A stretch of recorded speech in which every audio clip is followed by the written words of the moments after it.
সামাজিক সমাধানের উদ্যোগটা শহীদ প্রেসিডেন্ট জিয়াউর রহমান নিয়েছিলেন। যদিও শেখ হাসিনার চুক্তির ফলে সেখানেও এক ধরনের পরিস্থিতি কিছুটা ঘোলাটে হয়েছে, তারপর আমার মনে হয় খুব দেরি হয়ে যায়নি।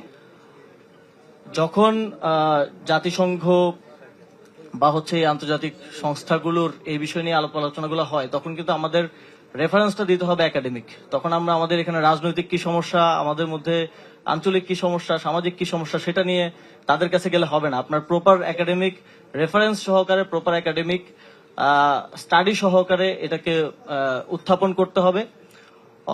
অন্যথায় এটা তো আপনারা জানেন যে আন্তর্জাতিক সংস্থা হিসেবে জাতিসংঘের তাদের এজেন্ডার মধ্যে এটা অন্তর্ভুক্ত। তো তারা কোথাও সুযোগ পেলে বা প্রপার একটা গ্রাউন্ড পেলে হয়তো এটা বাংলাদেশের ক্ষেত্রেও অ্যাপ্লাই করার এক ধরনের চেষ্টা করতে পারেন। বা এটা নিয়ে বিপরীত পক্ষ থেকে কিন্তু অনেক ধরনের লবিং হয়, এবং শুধু বাংলাদেশ থেকে যে হয় এমন না, এটা বাংলাদেশের পার্শ্ববর্তী যাদেরকে দীর্ঘদিন ধরে বন্ধুরাষ্ট্র বলা হয় তাদের থেকেও কিন্তু এক ধরনের লবিং করার চেষ্টা করা হয়। তো সেক্ষেত্রে এই ধরনের একাডেমিক স্টাডিগুলো কে আমার মনে হয় সরকারের পক্ষ থেকে প্রণোদনা দিয়ে করানো প্রয়োজন, এবং একটা গ্লোবাল স্ট্যান্ডার্ড মেনটেন করে করানো প্রয়োজন। এবং এই জিনিসগুলো নিয়ে সরকারের পক্ষ থেকে, পররাষ্ট্র মন্ত্রণালয়ের পক্ষ থেকে জাতিসংঘ সহ অন্যান্য সংস্থাগুলোর সাথে প্রপারলি কমিউনিকেশন করা প্রয়োজন। দ্বিতীয়ত, রাজনৈতিকভাবে আমাদেরকে যেটা একটু আগে ফুয়াদ ভাই বলছিলেন যথার্থভাবে, যে রাজনৈতিকভাবে বর্তমান সময়ে আমার মনে হয় একটা সুন্দর প্ল্যাটফর্ম আমাদের আছে যেখানে আমরা ঐক্যবদ্ধভাবে একটা অ্যামিকেবল সলিউশনের দিকে যেতে পারি। এবং আমার মনে হয় যে বর্তমান এক্সিস্টিং সরকারি দল বিরোধী দলের মধ্যে এই ইস্যুতে অন্তত পক্ষে এখানে ফোরামে আমরা যে আলোচনা শুনলাম সেখান থেকে বোঝা যায় যে এক ধরনের বোঝাপড়া আছে। এবং সামাজিক সমাধানের উদ্যোগটা শহীদ প্রেসিডেন্ট জিয়াউর রহমান নিয়েছিলেন। যদিও শেখ হাসিনার চুক্তির ফলে সেখানেও এক ধরনের পরিস্থিতি কিছুটা ঘোলাটে হয়েছে, তারপর আমার মনে হয় খুব দেরি হয়ে যায়নি। এটারও যথার্থ সমাধানে আসা সম্ভব। আমি বিগত বছরে সরকারের দায়িত্বে থাকাকালীন আমি আইন শৃঙ্খলা যে কমিটি আছে সেটার সদস্য ছিলাম। তো মাঝে মধ্যেই স্পেসিফিক ওই সীমান্তের দিকে অস্ত্র সহ কিছু ধরনের এঙ্গেজমেন্ট কিংবা এই সীমান্তের বাইরে থেকে অস্ত্র ঢোকানোর এক ধরনের আলামত এবং ধরা পড়তো আর কি। তো অনেকেই বলেন যে সেখানে সেনাবাহিনী কি করছে। যদি এই ধরনের আলামত গুলো আমাদের কাছে না থাকতো এবং এই ধরনের অস্ত্র ধরা পড়ার মতো ঘটনা না ঘটতো, তাহলে তো সেনাবাহিনী সেখানে প্রয়োজন ছিল না।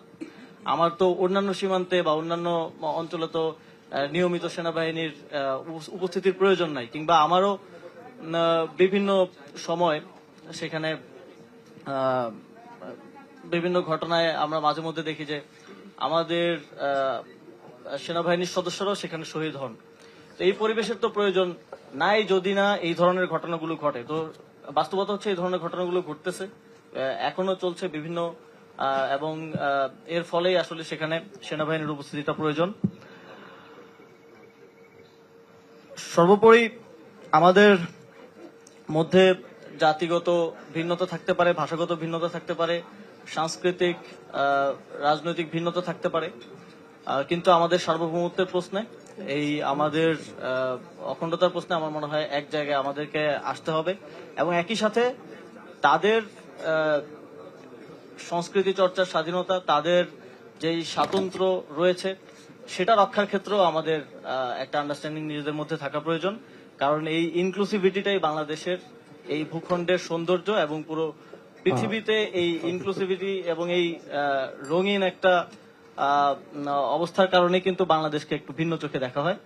তো এই সমস্যার একটা স্থায়ী সমাধানের জন্য আমার মনে হয় বর্তমান সরকারের এগিয়ে আসতে হবে। একই সাথে একাডেমিক, রাজনৈতিক এবং সামাজিকভাবে এই সমস্যার সমাধান সম্ভব।